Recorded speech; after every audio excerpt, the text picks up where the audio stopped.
Hi folks, Travis Fox here with foxoptic.com. Today we're going to be taking a look at how to perform a one-shot zero on the Sightmark Wraith 4K Max.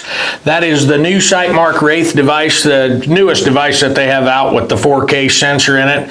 It's 3 to 24 by 50 power, it's 3 to 24 power span, 50 millimeter objective, 4K sensor, really versatile day-night digital device. I'm going to be showing you how to do the one-shot zero on it. Effectively, this thing back here, in case you're wondering, this isn't obviously part of it.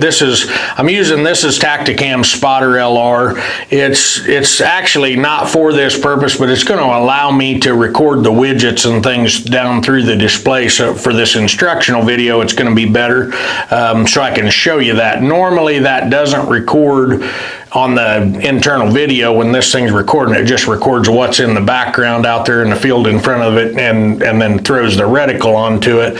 But I want to be able to show you all that. So normally you would be looking through the eyepiece here, and you wouldn't have this on there. Obviously, I'm going to have to look at this little display.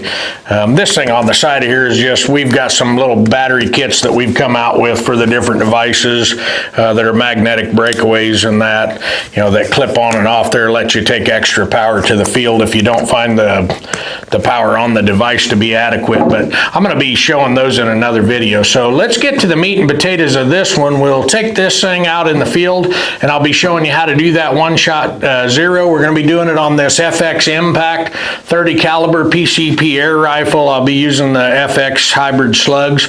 So let's get out there and I'll show you how to do it. Okay folks, so I'm going to show you how to do the one-shot zero here in this Wraith 4K Max. I've got this little Tacticam camera set up here, so hopefully I can film all the widgets and stuff on screen there for you. Again, just be aware it's going to probably deteriorate the actual image quality of the video capabilities of the scope a bit, but it's what I got to do to show you how the stuff works inside of here. So effectively, to open up the main menu, we're going to do a short press up here on this encoder button. And that's going to open up the main menu, and you can see as I roll the encoder, there's a set of arrows over there on the left that indicate that that's going to have me rolling through the main menu. In other words, it's trying to tell you, that's the portion of the menu you're going to be navigating in. So to do the one-shot zero, we want to go into the reticle menu, which is right here. You can see there in the top center, it tells me the name of that plus the icon. So if I want to enter that sub-menu over there on the right, I'm going to do a short press. And you see where the arrows jumped over there to tell me that I'm going to be manipulating those menu options now. So as I roll around, you can see how they're changing. So the one-shot zero is found right here. You can see in the middle up there at the top, it says one-shot zero. So we're going to do a press there to open that.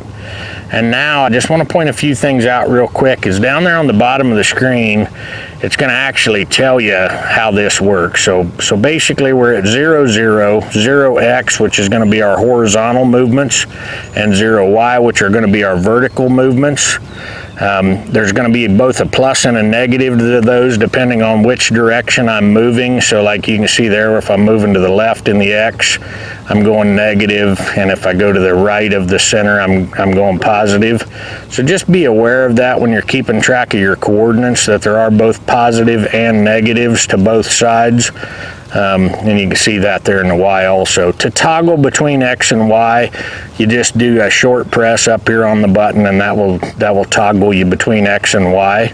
So I'm going to start right here at 0, 0. And effectively what we're going to do, as you can see there, there's a little white crosshair that's going to move independently of that red one. We're going to use those both together here initially to aim where we want to hit and see where our bullet impact is, and then effectively we're going to move that white crosshair over to our bullet impact while maintaining the red one where we intended to hit. So let's go ahead and get the gun cocked here. We're already set and ready to go. We're down there on our target, so let's go ahead and take a shot and we'll see where we're at.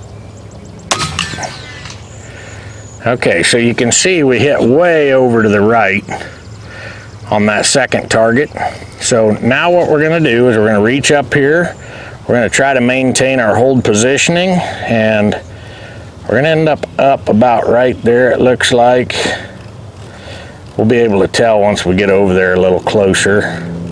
That little white circle in the middle of that red crosshair, that's just to tell you that's gonna stay where 0, 0 is at all times. So if you end up making multiple moves, you'll be able to look at that and tell exactly where 0, 0 is. So you can see right there, I'm pretty close.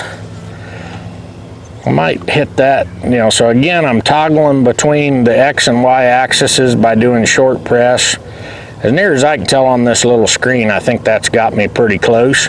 So now do a short press over here on this right-hand side button, and that's going to jump my reticle, the red reticle, which is going to then become my aiming reticle, over to where we have indicated that bullet impact was. So basically what I'm doing, I'm telling it where my start origin was and where my bullet impact was, and it's going to co-align the two. So that right press is going to jump that reticle over to that position. You can see where the little circle stayed over in my 0, 0, and then another right press on that is going to lock that coordinate. Now, if I wanted to right here before I do that second press, I could change my position indication down here at the bottom and establish that under a new point, but we want to leave it on point 1.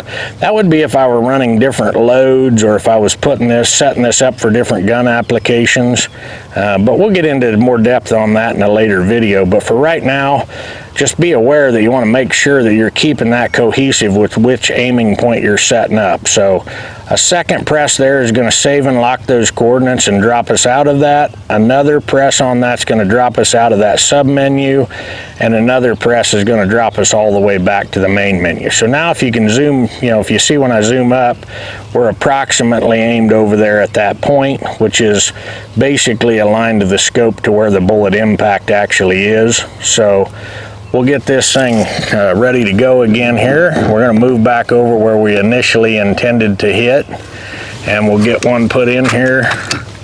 We'll zoom up just a bit and we'll take another shot and see where we're at here. Okay. You can see we're much closer. We'll take another one and see where our group looks like it's going.